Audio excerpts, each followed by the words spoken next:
Hello, everyone. Thank you so much for being here this evening.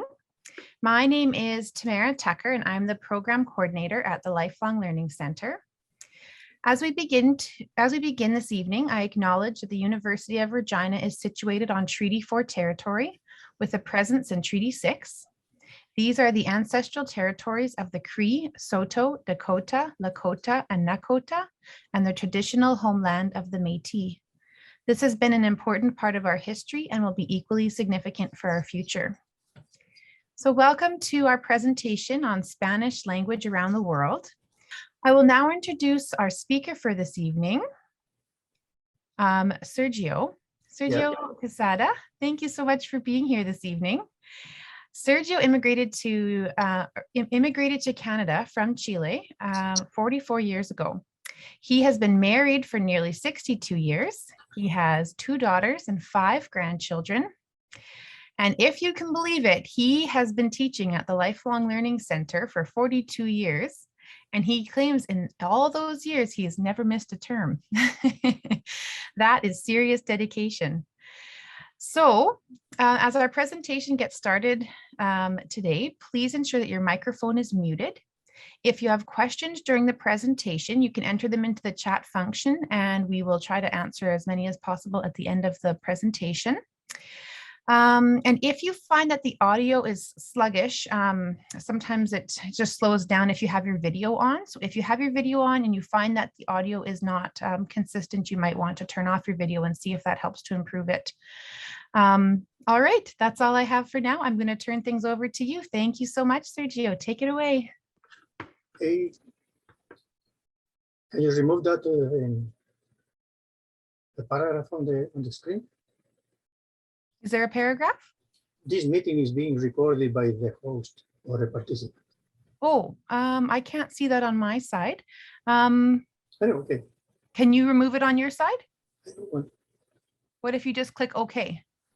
It says got it and leave the meeting. Oh, say what?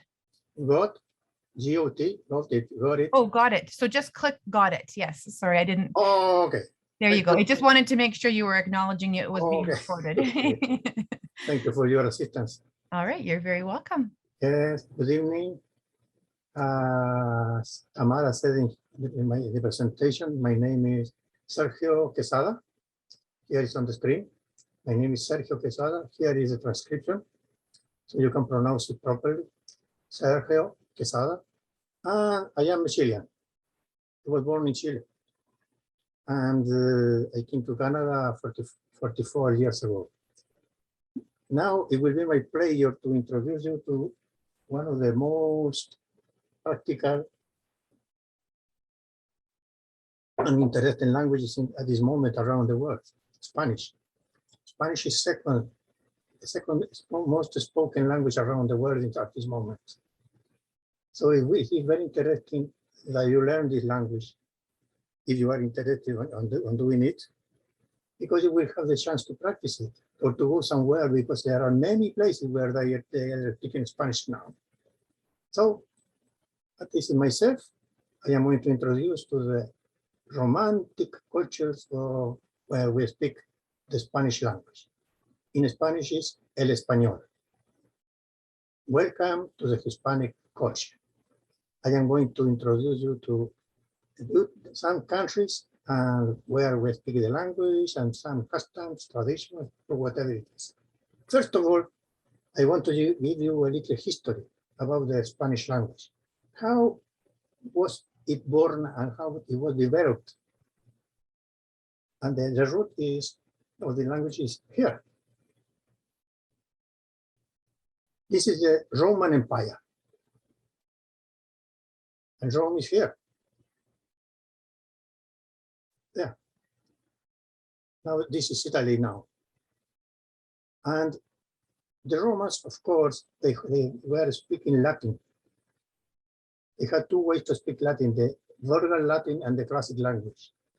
The vulgar is the one that the people speak every day.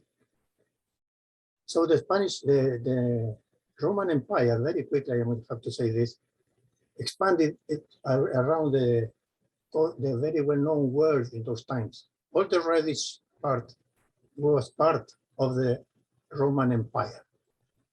And because the people were speaking Latin, when they moved to different places in this tremendous empire, they continued speaking Latin. Latin, Latin, Latin, Latin. And because of the lack of communications in those times, it was very hard to be communicating one to each other. In every region, the Latin was changing a little bit, was developing in a different direction. So when the Romans were here in this part of the world that now is Spain, the Latin developed as a Spanish language. Here in Portugal, it went in a little different direction. French, Latin, Italian, Latin, and Romanian around here. This is the empire, the Roman Empire that expanded, spread the Latin around the world, and in every place, the Latin was changing a little bit, or more than a little bit. Now, what happened here? I am going to show you which is the similarity between these languages. And they are called the Romance languages, not because they are romantic, because they were born in Rome, Italy. In Latin, it is said, bonum mane for good morning. How we say that in Spanish? Buenos dias. Portuguese, bom dia. French, bonjour. Italian, buongiorno. Romanian, bună dimineața. Catalan, bon dia. If you pay attention, all the greetings start with the same root, with the same letter. Because the origin of all these languages is Latin. Little history, so we know what we are going to do. Now, for us, it's very important to know our language, the language that we are focusing tonight, Spanish. This is the map of Europe, and this is Spain at the very moment. And here, in this area, the Spanish language developed from the Latin. And here is Portugal, France, Italy, Romania, etc. So this is part of history. Here you have. This is the map of the old Spain, divided in kingdoms, many kingdoms, feudal time. Which is important that there was a queen in Castilla, and in Aragon, Castilla, Isabella, Fernando in Aragon. They are very important in the history because there was a man who said that the land, the planet was flat, was round, sorry, it wasn't flat. So he convinced the king or the queen of Castilla and the queen of Aragon in order to pay for some trips, in order to go to the west with the idea of arriving to the east. Everybody said that he was crazy. But finally, the queen of Castilla and the king of Aragon, they paid for the expedition, and Cristobal Colon, then I was going to give the name Christopher Columbus, started a trip to the west. But something very important, because Christopher Columbus started his trip from this port, Palos, Cadiz. Most of the people who came with him, they were from Andalusia, in the south of Spain. And you are going to recognize that if you go to any country around the Americas, you are going to recognize the influence of the Andalusian for many reasons, the way that we speak, and because of this. the Andalusian hat. Yeah. In many countries, still are very common in the people. They are farmers or agriculture, or they live in the country. Here is mine. Okay. This is mine. And yeah. Okay. And the other thing that you are going to see, is my sombrero, is the typical jacket of the Andalusians, like this. Okay. So you will recognize that there's a lot of influence of the people from Andalusia in the Americas. So far, now we know the origin of the language, why it came to the Americas, and who were the most of the people who came with Christopher Columbus to Americas. More of them were from Andalusia. Later, other people from the different places started coming to the Americas.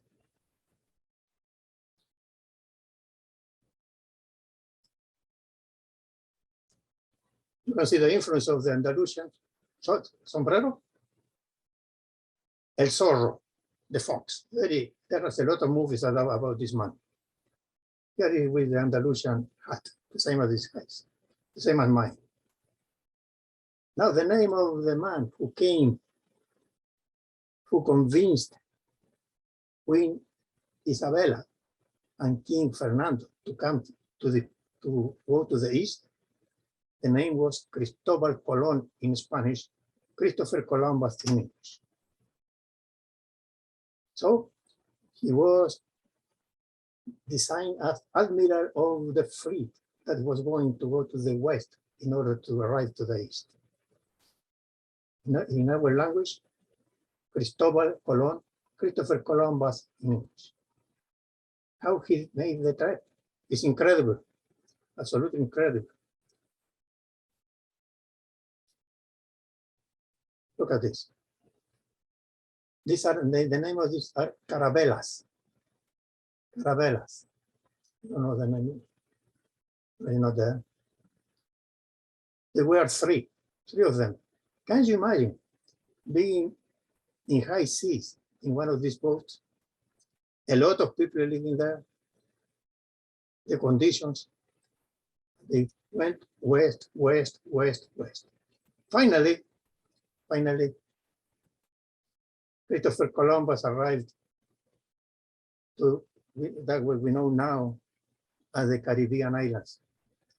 He arrived to these ones, then he came to Cuba, Haiti, and the Dominican Republic. He gave different names to this part. And he came back to Spain. Now, more people came here because they knew they were coming for sure.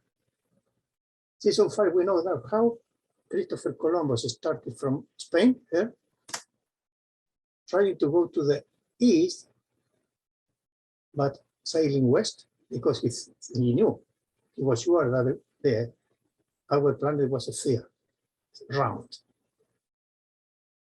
Inquisition didn't like that. Now, what is important? What is very important? What did the Spaniards bring with them when they came from Spain and to the new lands that they had discovered? This is very important. The Spaniards brought the sword because with this they conquered the empire, they conquered America. Very religious. The King Fernando and Queen Isabel and most people, great majority of the people in Spain were absolutely Catholics. So they brought the cross with them. That's why most of the people in our Americas, from Mexico to the south, still there are many Catholics. I say still because they are losing people very quickly. And the most important thing, not only the sword, not only the cross, they brought two more things, very important. The horse because the native people of the Americas had never seen a horse. Even they thought that it was only one person with 6 legs. That's what they say. And the language. They brought the language. This is Don Quixote, the maximum expression of the Spanish literature. Don Quixote and Sancho Panza. It's a novel. It has been translated to most of the languages we know. So remember, they brought the sword, the cross, the horse, and the language. Now, for us, the important thing is the language that they brought here. This is the thing we are going to focus. So here we have how the language expanded over the Americas, over the world. Here is Spain. Here is Spain. Language is an official language in the Equatorial Guinea, in Africa. And there are many places in the Philippines island, where Spanish is spoken largely. And in the Americas, this is North America, Central America, and South America. All the blue thing here is Spanish-speaking countries, where the Spanish is the official language. And also in the Caribbean islands, like Cuba, Puerto Rico, Dominican Republic, and many other places. And you have to remember that all the South belt of the United States, most of the speaking language is Spanish. You have to remember that Texas, we say Texas, the word is Texas, used to belong to Mexico. So that's why we have a lot of names from California to Florida with Spanish names. California, a lot of saints there, San Antonio, San whatever. And then finally we have Florida. So this is a huge area around the world where Spanish is spoken. It was born here as Spanish, and Christopher Columbus brought it to this place. They didn't go to the north because it was too cold for them. Had it been a little warmer, now everybody is speaking Spanish around. But the French came. That's why there's a lot of French community, and the English, and other countries from Europe later. So, ladies and gentlemen, here we have. These are the countries of South America where Spanish is the official language. As I said, Mexico, this is Baja California, official language. But here in the South belt of the United States, there's a lot of people speaking Spanish. In majority, I have been in the Miami airport, and in some store says, English spoken here. That's why it's so important. This is Mexico, and then we come to Central America, starting from Guatemala, El Salvador, Honduras, Nicaragua, Costa Rica, and Panama. All these countries, the official language is Spanish.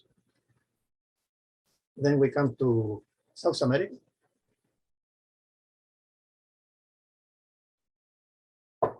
Venezuela. The story says that one of the sailors of Christopher Columbus or other captain came to this part of the Americas. One of the sailors says that, oh, look, like a little Venice. Like a little Venice in Italy. That was the name of Venezuela, that means little Venice. Colombia, very well known for you.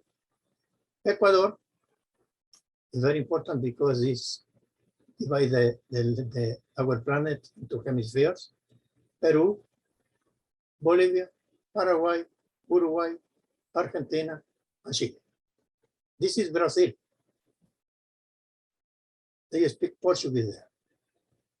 And it's because this land was being fighting for Spanish and Portuguese, and the Pope decided that it was for the Portuguese. That's not our problem now. So you know that all the countries, plus the Antilles, they speak Spanish, and it is the official language.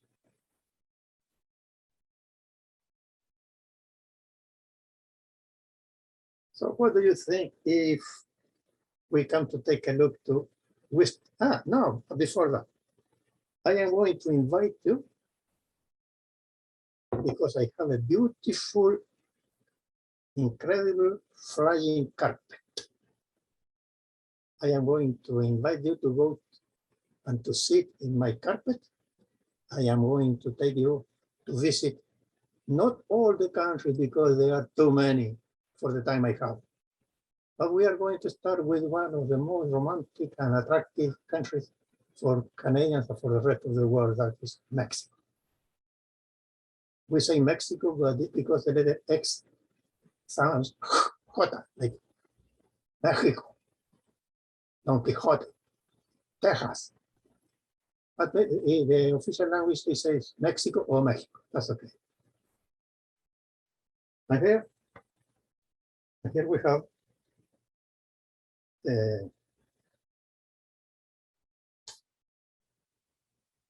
the country. This one, look. Oh, how beautiful.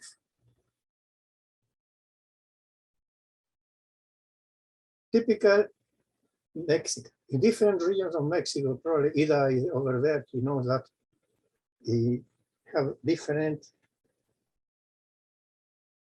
typical dress. This is very typical Mexican man. Very flamboyant, very flamboyant.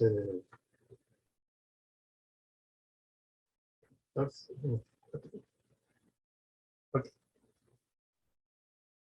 Mexicano, typical Mexicano, with a big sombrero, big mustaches, a poncho, a cactus. If you go to Mexico, you have to go to places where tacos are the best around. This is Mexico. Tacos, tortillas, and here we have the other one. Tequila. Very famous tequila. And for you, something very interesting.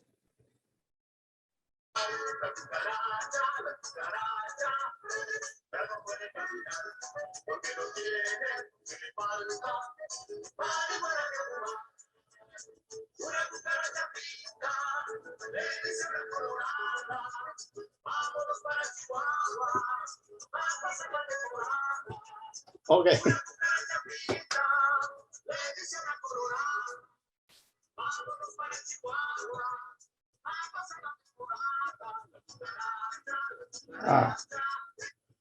Okay. This is a very, very common melody for you, la cucaracha. La cucaracha, la cucaracha. Here you are.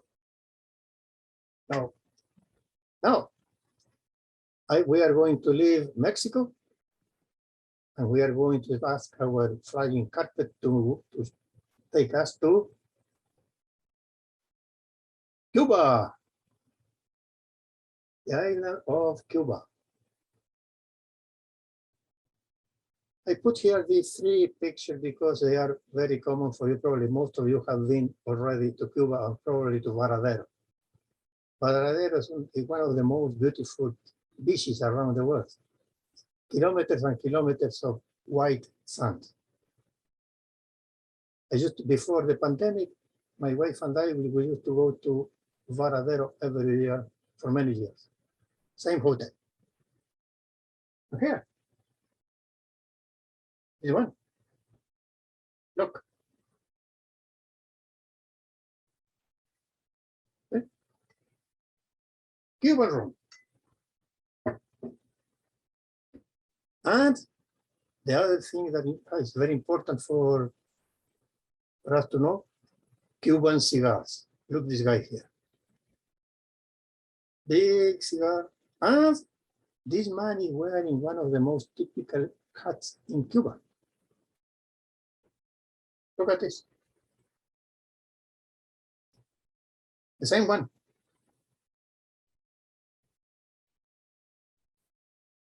Very nice hat. And you know why it's very, very important? Because Al Capone was a man that has these hats as favorites. So we have Paradero, Cuba, Havana, Club, is rum, and a typical Cuban with a cigar and the beautiful hat. You know that there are other icons in Cuba that I didn't want to bring them here because I don't want to be misinterpreted. For instance, the revolution with Fidel Castro and Che Guevara, etc., etc. That's not our point today. Okay. So now I want to invite you to sit down again in our flying carpet and go to Panama. Panama. Why is it so important, Panama? Because there's a canal over there, Panama Canal, that joins the Pacific and the Atlantic Ocean to make it shorter, the trip for these big ships. Now, the ships are too big to cross for this canal, and they are planning to make another one through Nicaragua. I don't know why. That's why it's so important. That's why I invited you to come to Panama. Panama used to be a territory of Colombia,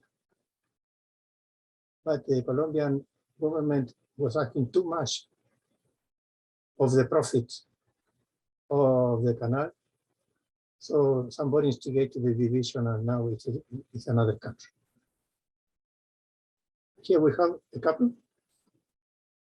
Panamanian, sorry. Typical dress. That way it's so important, Panama, for the canal. Now, I want to bring you to another country, very beautiful, small, but very important.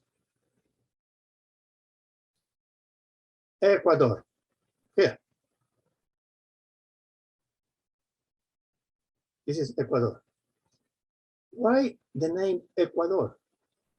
Comes from the Latin equator, I don't know how to read it. That means the one that equals. Because Ecuador, it is dividing, it is in the center, dividing the North Hemisphere and the South Hemisphere. So the difference of seasons over there are not very important. If you want to travel, if you want to go to a different place now, and you want to visit Ecuador, you have to go to the Galapagos Islands. Galapagos Islands, these ones. It's an archipelago, many islands, and there's a fauna and a flora incredibly there that you don't find in other places of the world. It is a sanctuary. The government of Ecuador takes a lot of care of the tourists visiting these places because they want to keep it as natural as possible. This is Ecuador, in the center of the Americas, the Galapagos Islands. What are you going to find in the Galapagos Islands? Look, huge turtles over there. Huge turtles. So if you are interested in tourism, ecotourism, this will be very nice to go to Ecuador and to visit the Galapagos Islands. And probably you are going to see one of these turtles over there. Somebody or somehow, some rats are growing up in the Galapagos. I have no idea how they arrived there.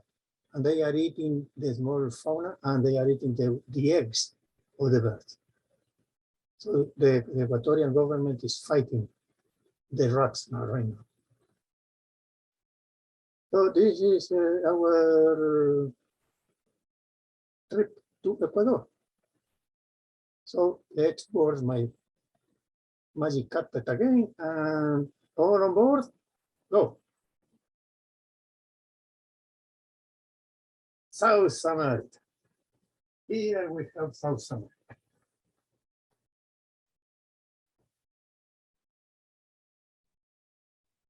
But in South America, I am going to invite you to come to Argentina.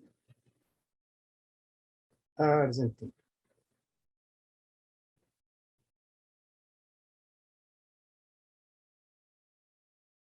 Cupcakes are great for office parties. Work from home office parties. I wanted to put you something that's very hard. This is Argentina, the green one, in the very south of South America, limiting with Bolivia, Paraguay, Uruguay, and Chile. Very nice, indeed, very, very big country. And here in the bottom, these are the Falkland Islands. For the Argentinians, it is the Malvinas Islands. There was a war between Argentina and the United Kingdom because of these islands. So the population here in the Falkland Islands are UK citizens. And this is Argentina. We are going to talk about a little bit of Argentina. And here, this is Chile. Go to the end of the world. See? Chile, Argentina. Now, at the present time, you can drive from Argentina to Chile. You have to cross the Andes. All over this area is the Andes. And in order to go from Argentina to Chile, you have to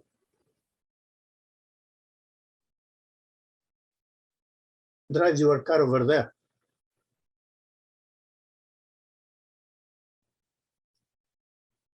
This side, from here, in the right, is Chile. And these are the foothills of the Andes, and you have to start driving up in this way. If you have the nerves to drive over here. These are trucks. I went with my family, with my wife and my two daughters, driving a little Renault twice. Yeah.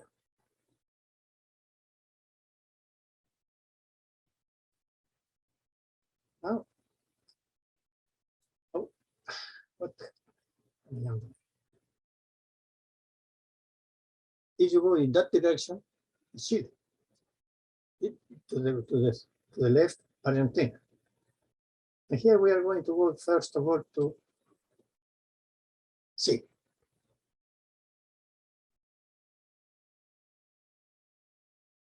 This is an old picture of Santiago, the capital. And these are the Andes. They come from the north of America to the end of the South America. Very nice, a lot of snow. Now there is not snow at the present time. There's a tremendous drought over there. So, because I am from Chile, I do not want to be a chauvinist, but I would like to show something about my homeland, my country. If you travel, go to Chile, and you want to come back to this, we are going to divide the country in three parts: north, central part, and south. So Santiago is in the center of the country. There is the government. It's a unitary country. It means that we have a central government, one president. Now we have the second youngest president or around the world. He's 35 years old. Only second to the lady from Finland.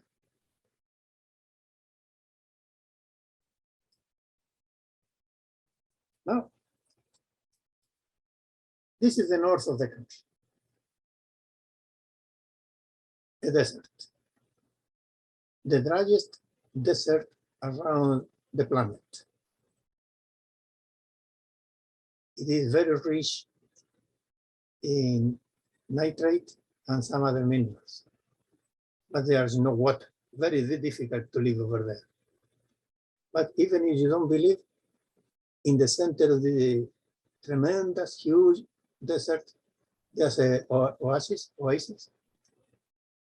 and there's a little town over there. The little, not a town, a little village, I will say. San Pedro de Atacama.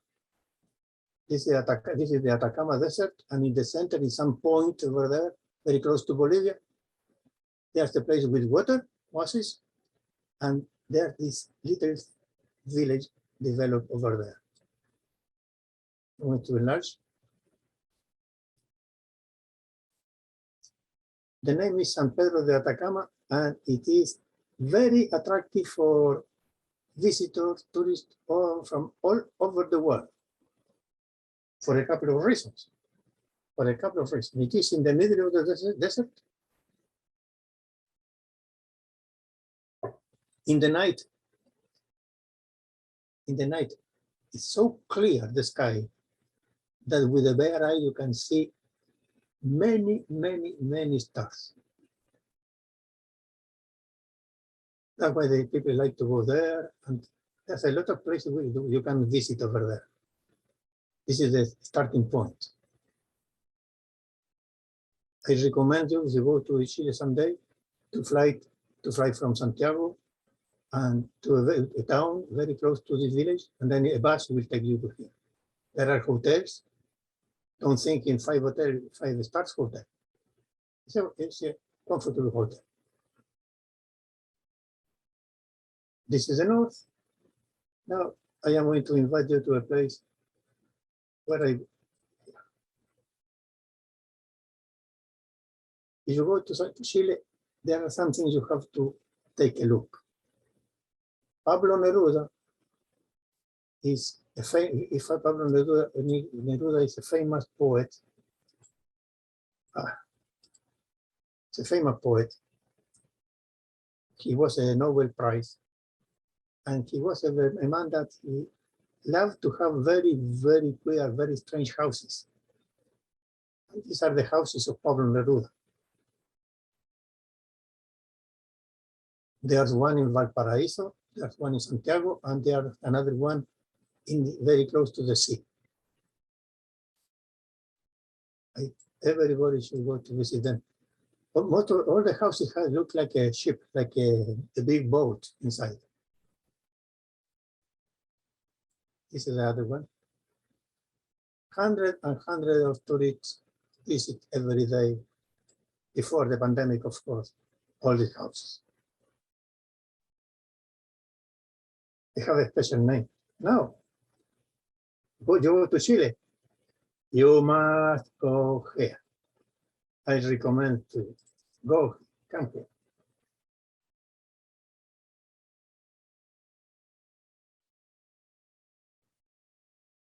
Valparaiso has a very narrow flat land here. Most of the population live in the hills. I was born in one of these ones. My father was a seaman in the merchant navy, and I was born there, over there. This is a cable car or funicular. Because people live on top of many places here, it's very hard to go up. So there are many of these all over the hills. This is Valparaiso by night. And multicolor Valparaiso. All the houses are painted in different colors, and this is how they look. Here you have one.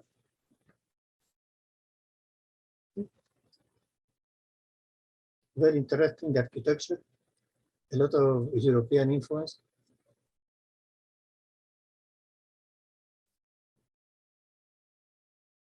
This is Valparaiso, that means Valley of Paradise.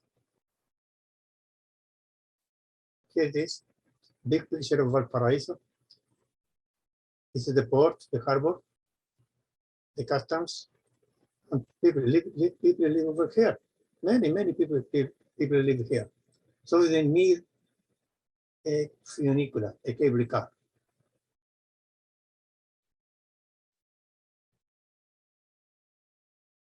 This is Valparaiso. I want to ask you if you would like to live here.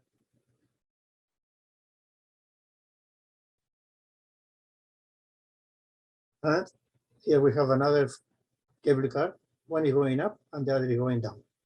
All day, all day. Something interesting to visit. And here is another, the house where it is, another funicular. And this is Valparaiso during the day. There is the harbor, the customs, I mean. There's a provincial government. And used to be a very, very important port in the Pacific. But now, because of the canal, Panama Canal, is not so important. So, let me tell you another thing. You must go to Viña del Mar. It is called the Garden City. It's a beautiful city, very close to Valparaiso. Very close to Valparaiso.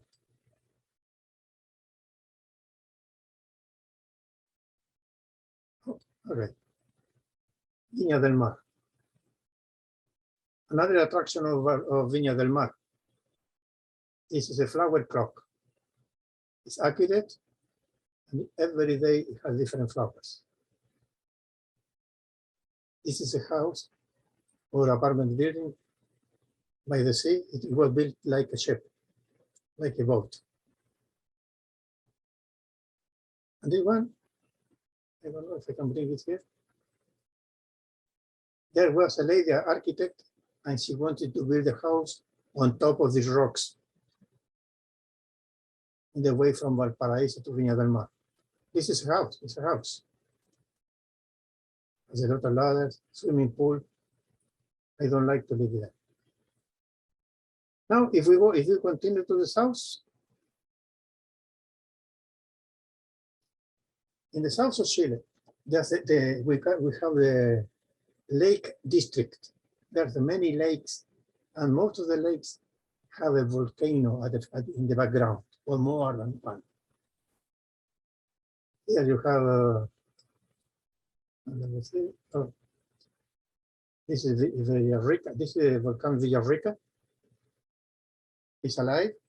Most of the time it's with a fumarola here. Most of the time. Sometimes wakes up. And this is the Reñihue Lake, and two volcanoes. In the south of Chile, wherever you go to the Andes, there are volcanoes.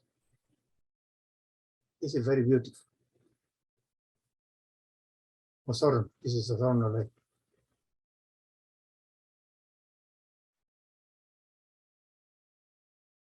Another thing, you have to go to the Torre del Paine in the south of Chile, in the Patagonia. There was a tremendous fire there because the German tourists did something with fire and created the chaos over there for a while. Now, if you go to Chile, you are going to see a lot of wine jars over there, grapes. Chile is a land of wine, good wine.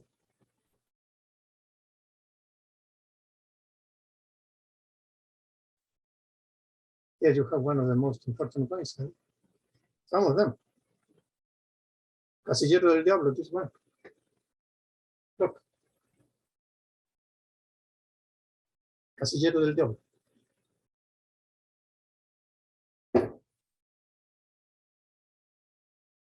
It is here. Casillero del Diablo. Or Gato Negro. That's another wine from Chile, very nice.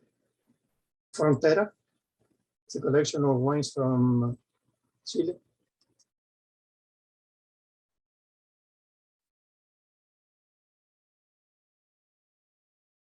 And this one, Don Amado. This one. Yeah. Now you don't find this wine in the liquor store here in town. I don't know because of the price. It was around $75 the bottle 3 or 4 years ago.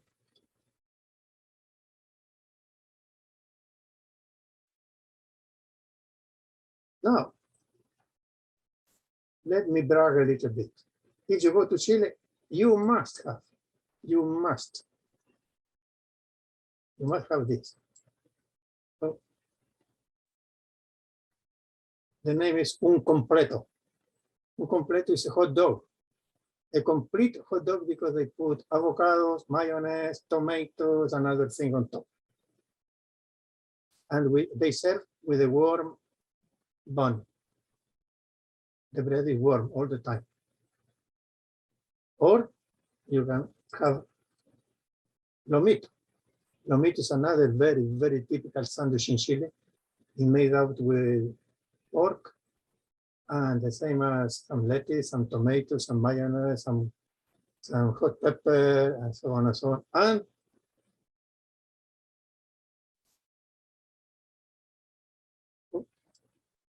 the next one. This is another one, churrasco.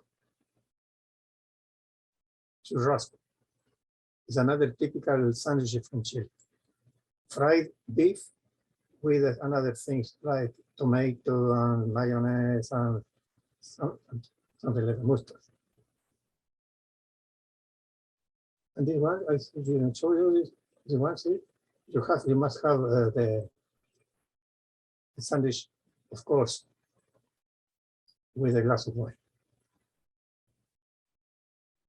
And before we finish this presentation that I hope that you have enjoyed it or learned a little bit about the Hispanic culture, you have to go, if you go to Chile, you must have this. Pisco sour. Pisco is fire water or agua vita made out of grapes. And they prepare it with lemon juice and other stuff in the glasses. We have one here to show you.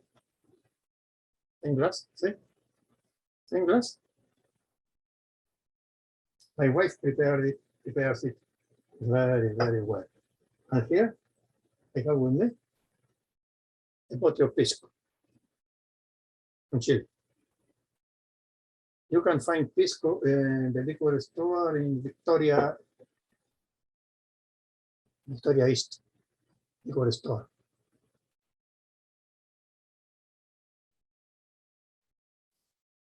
Here, pisco sour. And in order to finish this, I am going to introduce, sorry for that. I don't want to be chauvinist, but the place where I come from. I come from the very near, very close to Santiago, to the northeast. This is a picture, aerial picture of my hometown, that is San Felipe. You can notice here, it was at the beginning, this was the original city. It was like a chessboard, 7 blocks square.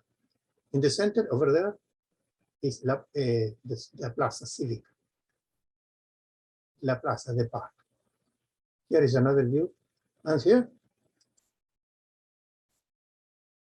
this is the center of the plaza.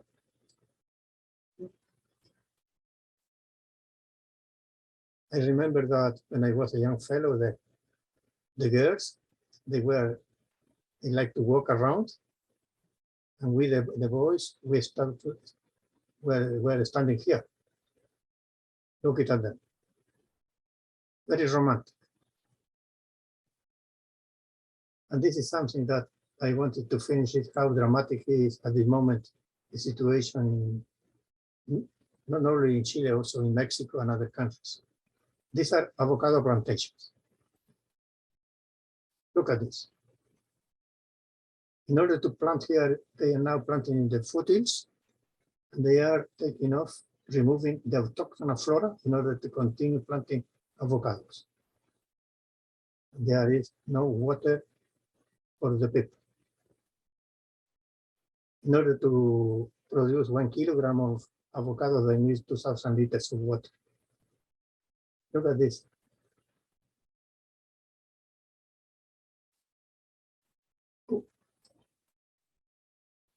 This is a river coming from the Andes. It's dry. Now it's dry because the water goes there. So one thing I want to tell you, if you learn another language, it will be easier for you to think in going to some place. And because you have gone on my red carpet, magic carpet around some countries of America, for sure, you are interested in visiting some of these countries. And it is, as I said, very important to communicate a little bit with people. Because culture is very important. But don't forget, language is a part of the culture of the people where you live, where we live. So if you know we want to learn Spanish, I'm pretty sure that we are very happy at the department of the University of Regina receiving you either during the day or during the evening in order to teach you this wonderful, romantic, interesting, beautiful, etc., for me and for many people, language that the name is Spanish. Thank you very much.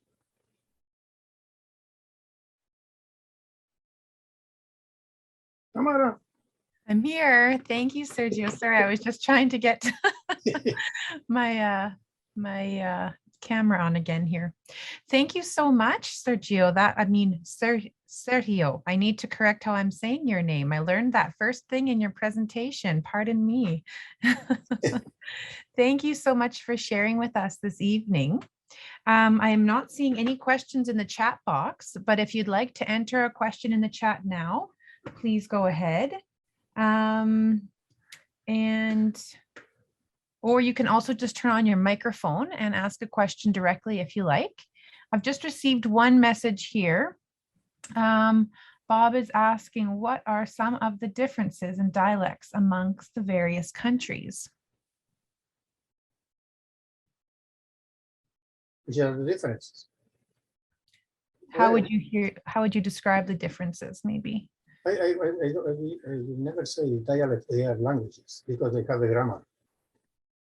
And there, of course, there are no little differences. There are a lot of difference in some of them.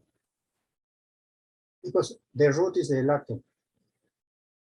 The matter is that if you speak English here in Saskatchewan and you go to Australia, you are going to have a little problem understanding about their English. Or if you go to Amarillo, Texas, the same. Of course, there are some difference. The only thing is if you learn Spanish, it will be very easy to understand Portuguese and Italian. I can understand, I can follow a conversation in Italian, but I can't reply back. The same with Portuguese. French, I know a little French, so it's not very hard for me. I don't know if that answers the question. Okay. I'm seeing a few more comments in the chat box. Wonderful presentation. Thank you. Gracias. Thank you. We're well presented. So interesting. This was great. Thank you for taking time to share with us. Thanks for such a great presentation. I spent 3 months in Cuba, Havana. Now I know what other places to visit. Muchas gracias. All right. Very good. Okay. I just put, I told you I would share a link in the chat box at the beginning and then I forgot. So I've just put it in the chat box now. For anybody who is interested in signing up for a language course at the Lifelong Learning Center, I also mentioned a few other ones like More Wines of the World, which is looking at wines of Italy, Germany, Argentina, and Canada. Oh, here's a question. Did you meet your wife in the Plaza of San Felipe? Yes. Yes, I met her over there. It was very romantic because the girls were walking around. Yeah. I used to sit on the board. And with some friends, we were teenagers. We stood up over there and looked in the girls. And she sometimes the girl smiled back. Oh, I'm doing okay. Hmm? But I met Sonia when I was a teacher already. She was 16. And I met her and I liked her and I said, I am going to marry her. So now we are just about 62 years now. Wow. Yeah, now Sonia is 80 years old and I am 85. Thank you for the question because for me very touching to remember these places where I spent most of my teenaging times, some friends. And the lucky woman was Sonia, you know? I see one more comment here.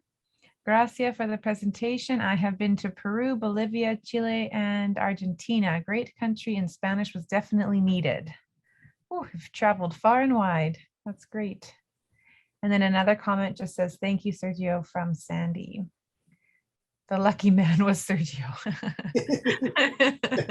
Lucky one. Right. The lucky one. All right. Well, I'll stop the recording now. Some people, you might have former students who want to say hi, but maybe don't want to do it while we are recording. But thank you so much to everyone who has been here this evening to participate in our presentation about Spanish language around the world. If you have any questions about language courses or Thursday forums or More Wines of the World or Friday night dinner party or any other course at the Lifelong Learning Center, please see our website or call Student and Instructor Services. I'll turn off the recording now.